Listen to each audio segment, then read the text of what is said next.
আমার নবীর কাছে জিবরিল আমিন আসলো, ইয়া রাসূলুল্লাহ আপনি তো ঘুমাচ্ছেন।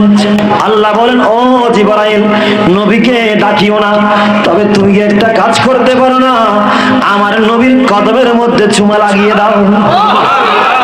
কাব্বিল আকাদামাইহি, ও জিবরাইল তোমার নূরানি জবান দিয়ে, ঠোঁট মুবারক দিয়ে, তোমার ঠোঁট দিয়ে আমার মাহবুব নবীর কদমের মধ্যে চুমু লাগিয়ে দাও। আস্তে আস্তে ডাকো, চুমু দিলে আমার নবী আস্তে আস্তে জেগে উঠবে। এইবার নবীকে নিয়ে আসবা। আমার আল্লাহ জিবরিলকে পাঠালেন, জিবরিল আমার নবীকে নিয়ে আসতেছে।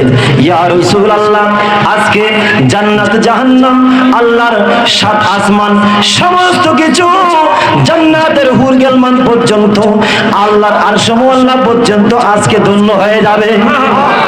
আপনাকে নিয়ে যেতে পাঠাইছে। ইয়া রাসূলুল্লাহ চলেন চলেন আপনাকে মেহমান বানাবো, আল্লাহর নির্দেশ এসেছে। এজন্য খুবই সুন্দর করে বলেছেন, ওরে জান্নাত কো দুলহান বানাবো।